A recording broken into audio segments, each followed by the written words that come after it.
देखिए अभी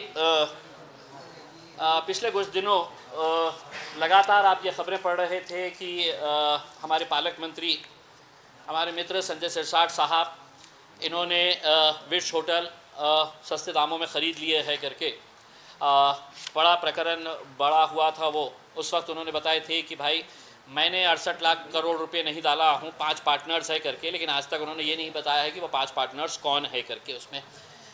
लेकिन मैं आपको बताता हूँ कि एक पार्टनर उनका बेटा था जिसके नाम के ऊपर ये होटल ली जा रही थी, और दूसरी पार्टनर उनकी पत्नी थी जिसका एफिडेविट उन्होंने ऑलरेडी है तो सबमिट किया था, और उन्होंने उसका पैसा भर के, उनकी पत्नी भी थी। अब हम उम्मीद कर रहे थे कि तीसरा चौथा पार्टनर कौन है करके, और वो बहुत एक मुमकिन है कि उनके घर वाले ही थे करके, वरना वो बता देते थे। अब दूसरा एक प्रकरण सामने आया है और मैं समझता हूँ ये कि विट से बड़ा प्रकरण है, इस हिसाब से कि वो तो 68 करोड़ का था, ये 105 करोड़ 89 लाख यानी कि 106 करोड़ रुपये का मामला है।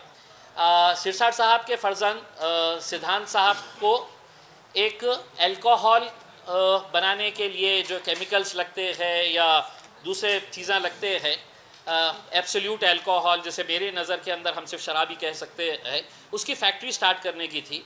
तो उन्होंने शेंद्रा के अंदर अप्लाई किए। शेंद्रा में पता चला कि ज़मीनें है नहीं करके, तो वहाँ पे उन्होंने ज़ोर दिया कि हमको ये ज़मीन शेंद्रा के अंदर ही चाहिए करके। तब MIDC के पूरे अधिकारी हरकत के अंदर आए और इन्होंने 22 तारीख के दिन 2022 के दिन,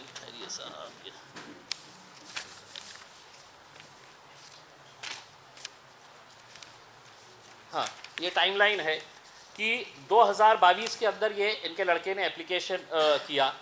3 जून 2022 को लोकल जो कमेटी होती है MIDC की, जो ये सुझाव देती है कि ये ठीक है, ये प्लॉट अगर रिज़र्व है तो उसको हम डी रिज़र्व कर रहे हैं करके।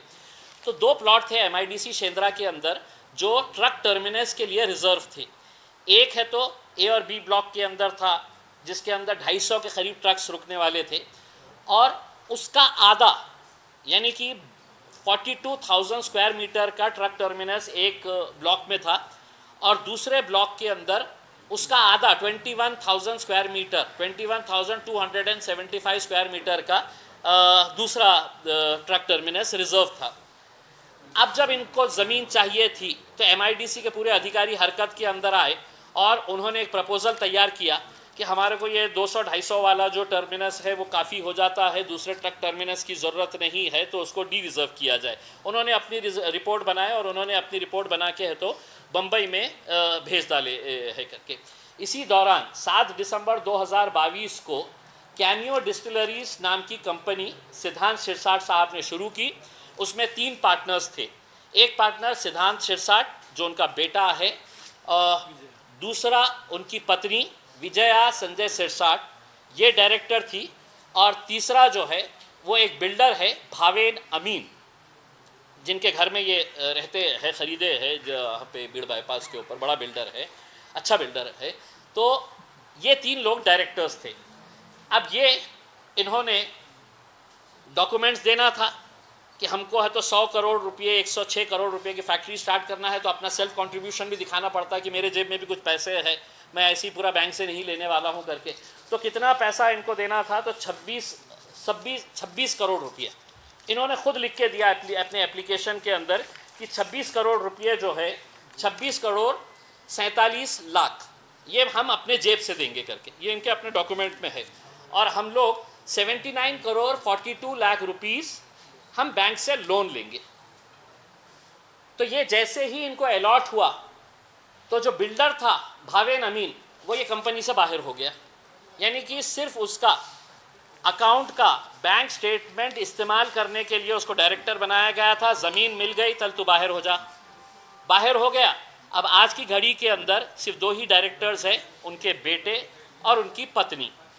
हमारा ये सवाल है कि ये 2-3 महीने के अंदर ये जो कार्रवाई हुई, लैंड अलॉट भी हो गया है, वहाँ पे काम शुरू भी हो गया है फैक्ट्री का। अब हम ये 2-3 सवाल करना चाह रहे हैं, MIDC ने हमको ये जवाब देना कि क्या ज़रूरत थी कि आपने ट्रक टर्मिनस को डी रिज़र्व किए। क्या आपको ऐसा लगा कि 42,000 स्क्वायर मीटर के अंदर 250 ट्रक खड़े रहते हैं और उसका एग्जैक्टली 21,275 स्क्वायर मीटर के अंदर यानी कि 50% उतनी जगह के अंदर आपने बोले कि 70-80 रहते हैं, जबकि उसूलन अगर वहाँ पे 250 रहते हैं तो आधी ज़मीन के अंदर 125 होना चाहिए था। तो लेकिन उनको कहानी बनाना था, मुंबई को भेजने के लिए उन्होंने कहा कि नहीं उतने काफ़ी है, यहाँ पे तो सिर्फ 70-80 बसेस ट्रक्स खड़े रहने वाले थे, तो इसको डी रिज़र्व कर दिया जाए करके, और वो डी रिज़र्व हो गया। और वो प्लॉट किसको अलॉट हुआ? तो ये कैमियो डिस्टिलरीज को अलॉट हुआ। अभी इनके सिर्फ 2 ही डायरेक्टर है। हम एमआईडीसी से पूछ रहे हैं पिछले 3-4 सालों के अंदर कितने एप्लीकेशंस आए थे कि शेंद्रा में हमको ज़मीन चाहिए, और आपने लिख कर दिया था कि हमारे पास 1 इंच भी ज़मीन नहीं है। तो इनके लिए ये ट्रक टर्मिनस को क्यों हटाया गया, ये ज़मीन इनको क्यों दी गई, कितने पैसा आपने लिए, या आपको मंत्री जी को खुश करना था? और दूसरा, हम मंत्री जी से ये पूछना चाहते हैं कि विट्स के वक्त में आपने ये बोला था कि ऐसा थोड़ी है कि हमने 65 करोड़ रुपये ला लिए है करके 68 करोड़ रुपये, हम 5 पार्टनर्स थे, बोले सबने 2-2, 3-3 करोड़ रुपये लेने वाले थे और बैंक लोन देने वाला था, बैंक हमारे घर पे आके लोन देती है करके, ऐसे शब्द होते थे अच्छे, बैंक हमारे घर पे आके देते हैं करके, अगर इमेज अच्छी हो तो करके। हम बैंक यूको बैंक से पूछना चाहते हैं, इनकी पत्नी के नाम के ऊपर 5.5 करोड़ रुपये का आपने लोन दिए है, जबकि इनकी महीने साल की इनकम 25 लाख रुपये है, एफिडेविट में दिया हुआ है करके। दूसरा, संजय सिरसाट साहब हमको ये नहीं बता रहे हैं, उनके एफिडेविट में दिया गया है कि उनकी इनकम क्या है। तो उनकी इनकम है जो उनको पगार मिलती है महाराष्ट्र सरकार की तरफ से, आमदार इस हैसियत से जो काम करते हैं, जो महीने की 1 लाख, 2 लाख, 3 लाख रुपए जो भी होगी वो। और उसके साथ साथ उन्होंने बताया है कि मेरी पगार दूसरी जो है वो कंस्ट्रक्शन कंपनी और बिल्डर के पास से मिलती है करके। तो ये कौन कौन सी कंस्ट्रक्शन कंपनी के अंदर आपकी हिस्सेदारी है, भागीदारी है, ये भी हमको थोड़ा सा बता दें करके। और इसके अंदर तो कोई दुमत है ही नहीं, डॉक्यूमेंट्स आपके बता रहे हैं। विजया संजय सिरसाट, डायरेक्टर कैमियो, और दूसरे डायरेक्टर है उनके बेटे। तो अब ये कहानी मत सुनाइए हमारे को कि इसके अंदर 20 डायरेक्टर्स थे, वो लोग सब जने हैं तो पैसे डालने वाले थे करके उसमें। तो जो है, और मेरी उम्मीद यही है कि जल्द से जल्द इसके ऊपर खुलासा हो जाए ताकि कोई डॉक्यूमेंट के अंदर हेर फेर ना हो, एमआईडीसी भी इसके अंदर कोई हेर फेर ना करे। और संजय सिरसाट साहब ने ये प्रकरण जब विट्स का आया था तो उन्होंने कहा था की काय मराठी माणसाने उद्योग करायचं का नाही आहे? करा साहेब, मी पण मराठी माणूस आहे, मराठी माणसाने पुढे जावं, चांगलं काम करावं, रोजगार उपलब्ध करू द्यावं। आणि सांगता सांगता तुम्ही हे सांगितलं होतं की आता विट्सचं प्रकरण माझ्यासाठी संपलेलं आहे, मी माझ्या मुलाला सांगितलेलं आहे ते बंद करा आता या प्रकरणामध्ये जेव्हा तुम्ही दिलं हे डॉक्यूमेंट, नहीं, ये प्रकरण में जब आपने डॉक्यूमेंट्स दिए हैं तो उसमें आपने खुद ने कहा है कि 26 करोड़ रुपये, 26.5 करोड़ रुपये हम अपने जेब से देने वाले हैं। तो वो कहाँ से देने वाले हैं? और दूसरा, फिर आपने कहा कि मैं मेरे लड़के को बोलूँगा क्या वड़ा पाव की स्टॉल नहीं। सिरसाट साहब, वड़ा पाव जो है ये आज भी गरीब लोग जो है वो उसी वड़ा पाव के ऊपर ज़िंदा है, जो गरीब ठेला लगा के वड़ा पाव बना रहा है और गरीबों को खिला रहा है। आपको वड़े पाव की ज़रूरत नहीं है। क्यों? आपके पास तो इतने कंपनीज है कि आप क्या क्या नहीं कर सकते हैं। ये साई सृष्टि इंफ्राटेक प्राइवेट लिमिटेड, ये आपकी कंपनी है, इसमें आपका बेटा, आपकी बेटी इसमें डायरेक्टर्स है। फिर आप होटल स्टार्ट करने वाले थे, वो होटल के अंदर भी आपकी पार्टनरशिप है, Sirsat hotels and resorts private limited. ये इतने सारे कंपनीज है आपके, जिसके ज़रिए है तो आपको वड़ा पाव कभी भी ठेला लगाने की ज़रूरत नहीं आएंगी, हमको ऐसा उम्मीद है। मेरा सिर्फ यही कहना है कि इस बारे में डिटेल इंक्वायरी होनी चाहिए, और जब एक मंत्री ऐसा करता है तो कुछ छींटे मुख्यमंत्री के ऊपर भी जाते हैं। मुख्यमंत्री कभी भी ये दावा नहीं कर सकता है कि मैं बहुत भ्रष्टाचार मुक्त के लिए मैं लड़ रहा हूं करके। आपको हमने ये पूरा प्रकरण दिए है।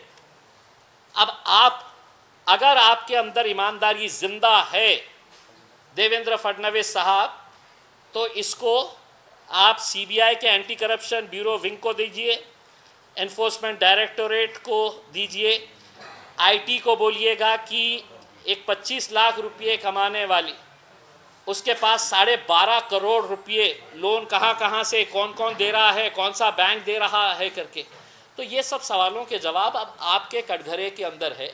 और मुख्यमंत्री साहब, अगर आप नहीं करेंगे तो मैं आपको बहुत जल्द एक चश्मा भेजने वाला हूँ,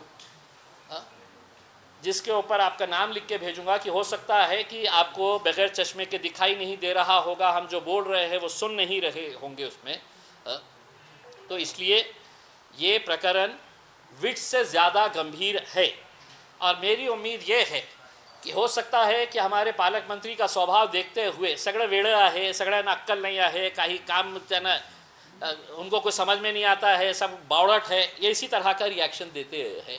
तो मैं उनसे अनुरोध करूँगा कि ये तो सिर्फ एक ही है, आगे आगे देखिए होता है क्या करके। और सिर्फ आप ही नहीं, कुछ और भी मंत्रियों के बारे में, कुछ और भी बड़े नेताओं के बारे में प्रकरण निकाल रहे हैं, लेकिन मुझे अधिकारियों ने बताया है कि ख़ास तौर से इम्तियाज़ जलील के हाथ में कोई डॉक्यूमेंट नहीं देना है करके।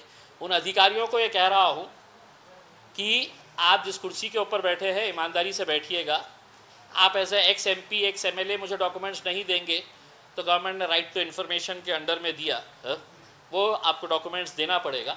तो आने वाले कुछ दिनों के अंदर और भी कुछ बातें सामने आएंगी और वो भी उतनी ही चौंकाने वाली रहेंगी।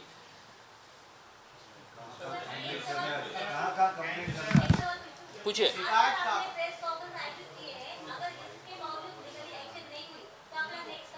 देखिए, मुझे बहुत ज़्यादा उम्मीदें नहीं है, वरना विट्स के प्रकरण के अंदर ही मुख्यमंत्री ने एक हाई लेवल इंक्वायरी कर देना चाहिए था ऑर्डर। ये प्रकरण के अंदर हम उम्मीद कर रहे हैं कि इसके अंदर मीडिया पूरी तरीके से साथ देगा, क्योंकि एक भी शब्द मैंने अपनी ज़बान से या दिल से नहीं बोला हूँ, मन की बात नहीं करा हूँ, पूरा डॉक्यूमेंट्स के साथ बोला हूँ। अगर इसके बावजूद भी नहीं होता है तो मैं इसके पूरे डॉक्यूमेंट्स का सेट बनाकर एनफोर्समेंट डायरेक्टोरेट को, IT को, CBI के एंटी करप्शन विंग को और नाउम्मीद होते हुए भी मुख्यमंत्री को भी भेजूंगा कि इनसे ये सवाल आप जवाब आप मांगे करके, उसमें देखें फिर क्या होता है करके। नहीं तो वैसे भी अंधा राज तो चल ही रहा है, इसमें चलने दीजिए।